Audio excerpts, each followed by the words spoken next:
और इस सूबे के वज़ीर आला नई सोच के मुताबिक एक नए वज़ीर आला जो इससे पहले 2 दफ़ा मुंतखब हो चुके हैं, अंदर तो बहुत अच्छी अच्छी बातें करने का मौका था ये, और वहाँ ये कहा गया कि अंदर अच्छी बातें की जाएं और दूसरी बातें ना की जाएं। आज हमने भी छोड़ दिया। ज़ाहिर है जो मज़ीद हिज़्ब इख्तिलाफ़ के साथी थे उन्होंने कोई इस तरह से कराची की बात को ना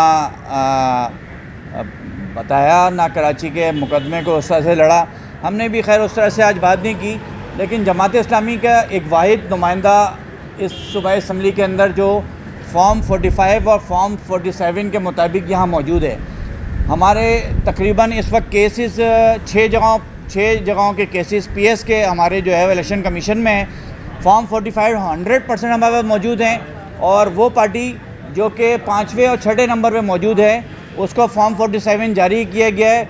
और किसने जारी किया आप सब जानते हैं।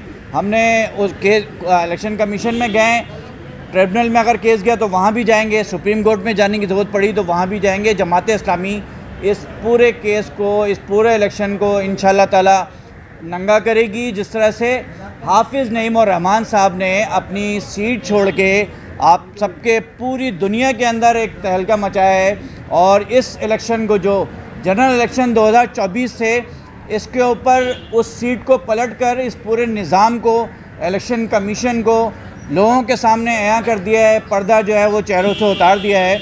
एक ऐसी सीट जो नोटिफाई हो गई थी उनके लिए, फॉर्म 27 और फॉर्म 47 और फॉर्म 48 जारी हो चुका था, लेकिन उन्होंने वो सीट वापस किया। उन्होंने कहा कि पीटीआई ने ये सीट जीती है, उनको ये सीट वापस की जाए, लेकिन अभी तक उस पर कुछ नहीं हुआ है।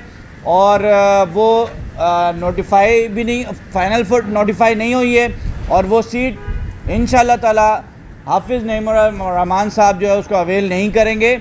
लेकिन उनके इस फैसले की वजह से पूरा जो निज़ाम है, इंतखाबी सिस्टम है, जो इलेक्शन कमीशन है, वो सबके सामने हो गया। मैं अपनी पीएस 91 करंगी 2 जो शफेज़ल कॉलोनी, रफ़ायाम, अज़ीमपुरा, जामिलिया पे मुश्तमिल है, उसका रिज़ल्ट आपके सामने बताना चाहता हूँ। फॉर्म 45 का और फॉर्म 47 का, ये कराची की वो वाहिद जो हैं वो हैं जिसमें जो है वो फॉर्म 47 और फॉर्म 45 सेम है। मेरे वोट 23,499 हैं। दूसरे नंबर पर पीटीआई आई है यहाँ पर, तीसरे और चौथे पर जो है एक आज़ाद उम्मीदवार है, और 5वें नंबर पर 5,700 वोटों के साथ मुत्तहिदा कौमी मूवमेंट है इस सीट पर। फॉर्म 47 जारी हो गया, फॉर्म 48 भी हो गया, और मैं नोटिफाई हो गया हूँ। ये देख का एक चावल है इस इलेक्शन का, जनरल इलेक्शन 2024 का, जो इस शहर के अंदर जो कुछ हुआ है इलेक्शन के साथ, देख का एक चावल है। देख पूरी भरी पड़ी है। अगर फॉर्म 45 के मुताबिक फॉर्म 47 के नताइज जारी किए जाएं तो एमक्यूएम को एक सीट भी ना एनए की मिलेगी ना पीएस की मिलेगी। कराची शहर के अंदर जमात इस्लामी के तकरीबन 8 लाख वोट हैं, और आपको मालूम है कि वो जिनको एनए की इतनी सीटें दे दी गई, वो जिनको पीएस की इतनी सीटें दे दी गई, 1.25 लाख वोट हैं उनके फॉर्म 45 के मुताबिक। तो ये सिलसिला मौजूद है। आज हमने जो इंतखाबी हिस्से में अमल में मरहले में हिस्सा नहीं लिया वज़ीर आला का, उसकी वजह यही थी कि मुराद अली शाह साहब के मुकाबले में एक ऐसा आदमी था जो एमपीए भी नहीं बन सकता था, और अगर फॉर्म 45 के मुताबिक उसको वहाँ फ़ैसला किया जाए तो कोई और मेंबर आएगा।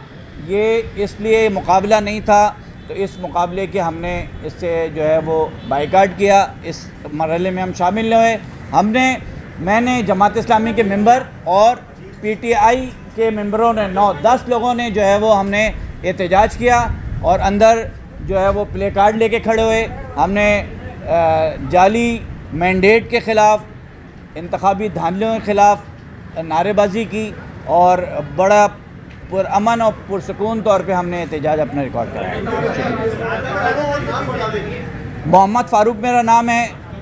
मैं PS 91 का जमात इस्लामी का मेंबर सूबाई असम्बली मुंतखब हुआ हूँ, और जो है वो मुझे वैसे लोग ज़्यादातर मोहम्मद फ़रहान के नाम से जानते हैं। Thank you.